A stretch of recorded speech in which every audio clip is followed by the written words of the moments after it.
Episode start होता है और हमें वे ऑफ हेवन की लाइब्रेरी दिखाई जाती है जहां पर बहुत सारे एल्फ आपस में बातें कर रहे थे और हमें बताया जाता है कि वे ऑफ हेवन को सीखने के लिए 3000 से भी ज़्यादा टेक्निक्स हैं और जो भी इनमें से एक टेक्निक को भी मास्टर कर लेता है वो इनविंसिबल बन जाता है। इधर ये आपस में बात कर रहे थे कि 1000 साल बीत गए और काफ़ी ज़्यादा लोग इस टेक्निक को पाने के पीछे लगे हुए हैं, लेकिन ऐसे बहुत ही कम हैं जो कि इस टेक्निक को पा पाए हैं। और दो एल्फ्स आते हैं और एक को बताते हैं कि यहाँ पर दो नए बंदे आए हैं और वो बताते हैं कि ये काफ़ी ज़्यादा बुरे बंदे थे और इन्होंने बहुत ज़्यादा ख़राब काम किए।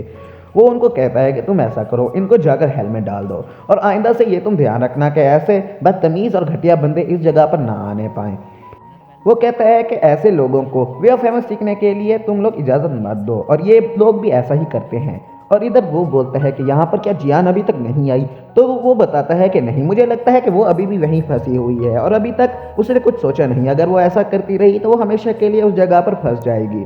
और हम हज़ारों सालों से देख रहे हैं कि वे ऑफ हेवन सीखने के लिए काफ़ी लोग आ रहे हैं और वो कहता है कि तुम लोग ऐसा करो कि जो भी बुरा आदमी वे ऑफ हेवन को सीखने की कोशिश करे उसको तुम लोग बैन कर दो। इधर हमें एक कल्टिवेटर दिखाया जाता है जो कि काफ़ी ज़्यादा मेहनत करके वे ऑफ हेवन की सीढ़ियों पर चढ़ रहा था ताकि वो वे ऑफ हेवन को अचीव कर पाए। वो काफ़ी ज़्यादा सख्त ध्यान में था और वो कहता है कि मैं ट्रू हायर हूँ इन्फिनाइट स्वॉर्ड फ्रैक्शन का। इधर से ये लोग भी उसको देख रहे थे और वो कहते हैं कि इसका नाम चेन नान जुआन है और इसका ये 6751 अटेम्प्ट है। और वो कहता है कि ये क्या इसने कोई गंदा काम किया है, तो वो कहता है कि इसने कोई और गंदा काम तो नहीं किया लेकिन इसने अपने मास्टर की डिसरिस्पेक्ट की है। तो वो कहता है अच्छा, तो इसने अपने मास्टर को डिसरिस्पेक्ट किया है, ऐसे आदमी को तो बिल्कुल भी वे ऑफ हेवन सीखने की इजाज़त बिल्कुल भी नहीं है। ये लोग भी ऐसा करते हैं और उसके ऊपर अपनी पावर्स का इस्तेमाल करने के लिए रेडी हो जाते हैं और अपनी पावर्स का इस्तेमाल करते हुए वहाँ पर बहुत ज़्यादा तेज़ आंधी ला देते हैं जिसकी वजह से वो नीचे आने लगता है और वो नीचे गिर जाता है। वो कहता है कि कोई नहीं, मैं बहुत ज़्यादा कोशिश करूँगा, अब वैसे भी मैं इमॉर्टल फेज पर पहुँच चुका हूँ और मैं तुम्हें मारने के लिए ज़रूर आऊँगा। और वो ये कहते हुए अपनी पावर्स को कंसंट्रेट कर रहा था। इधर हमें दिखाया जाता है कि वो कहता है कि मेरे पास वैसे भी बहुत ज़्यादा डिसाइबल्स हैं। इधर 4 एम्बलम फ्रैक्शन के 2 मेंबर्स काफ़ी ज़्यादा गुस्से में थे और वो कहते हैं कि हमारे 2 मेंबर्स मर चुके हैं और वो अपनी स्वार को घुमाता है जिसकी वजह से वहाँ पर एक पहाड़ कट जाता है। वो कहता है ये बहुत ज़्यादा हो गया, अब तुम लोगों को पछताना होगा। इधर उसका पीछे से शादी कहता है कि मुझे लगता है कि हमें मास्टर को रिपोर्ट करना होगा। वो कहता है कि मास्टर सब कुछ जानते हैं, वो शायद हमारा टेस्ट ले रहे हैं और हमें देखना चाहते हैं कि हम क्या काबिल भी हैं उनके डिसाइबल्स बनने के लिए।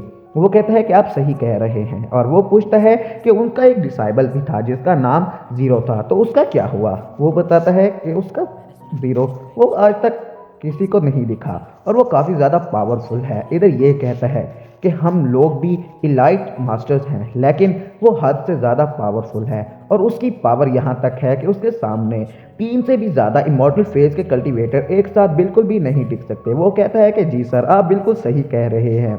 इधर उसको मैम उसका साथी बताता है कि कल फ्रैक्शन 60 एक चैरिटी सेल ऑर्गेनाइज करने वाला है जिसके अंदर काफ़ी ज़्यादा सामान होगा जो कि चैरिटी के लिए रखा जाएगा। और वो कहता है कि उस जगह पर मेरी फ्लेम डिवाइन स्वॉर्ड भी आएगी जिससे मैं उस जगह को तबाह कर दूंगा, अपने साथियों की मौत का बदला ले लूँगा।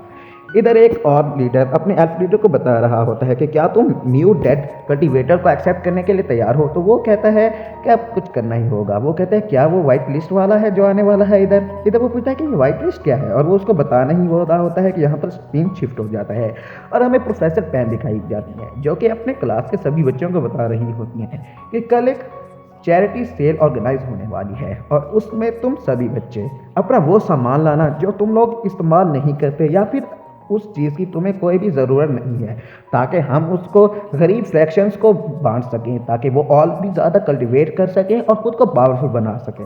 वो बताती हैं कि इसके लिए तुम लोगों को कोई अपनी करेंसी या फिर कोई भी चीज़ तुम अगर देना चाहो तो तुम डोनेट कर सकते हो।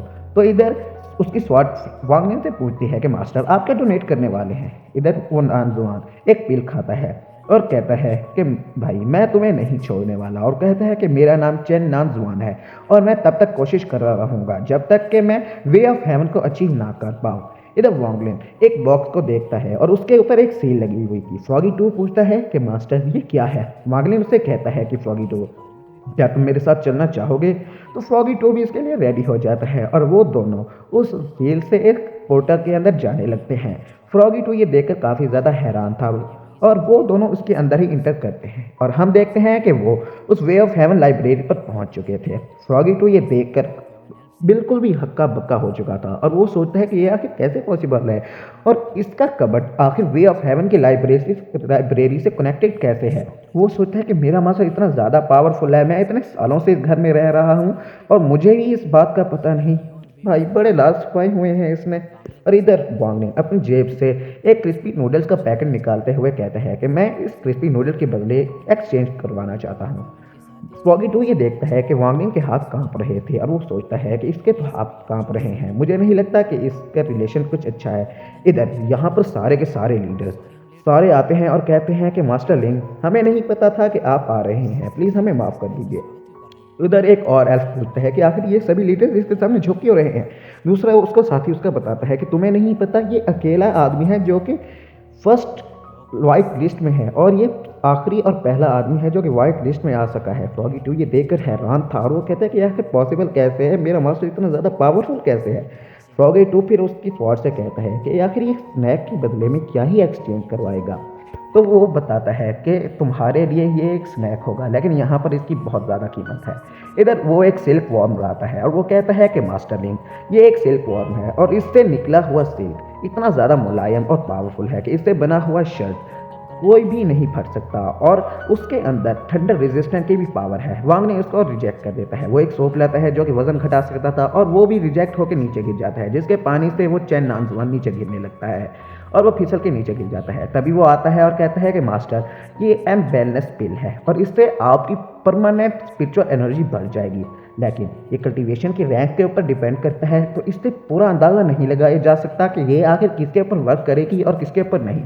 फ्रॉगी टू कहता है कि आपको ये अपने माता पिता के लिए लेनी चाहिए। वो कहता है कि ऑर्डनरी और सिंपल रहना ही बेस्ट है। वो कहता है कि तुम्हारे पास कोई ऑर्डनरी और सिंपल चीज़ नहीं है। तो वो एक मैप निकालता है, लेकिन वांगलिन को यहाँ पर कुछ भी सामान पसंद नहीं आ रहा होता। वो हर चीज़ को रिजेक्ट करता जा रहा था, जिसकी वजह से वहाँ पर उन एल्फ्स की नज़र उस चैन नाम जुआन से हट चुकी थी और वो उसके बारे में भूल चुके थे। इधर वांगलिन को दिखाते दिखाते वहाँ पर सामान का ढेर हो चुका था और चैन नानजुआन अपनी 6999th अटैम्प्ट ट्राई कर रहा था। और ये देख कर तो फ्रॉगी टू बिल्कुल हक्का बक्का था कि वो सिर्फ क्रिस्पी नूडल्स के पैकेट के बदले में आखिर इतना सामान दे रहे हैं, जो कि इनमें से एक सामान भी एक प्री इमॉर्टल फेस के कल्टीवेटर को अगर लेना हो तो उसको भी पापड़ मिलने पड़ेंगे और ये सिर्फ एक क्रिस्पी नूडल के बदले में उसको दे रहे हैं। आखिर क्या पागलपन है।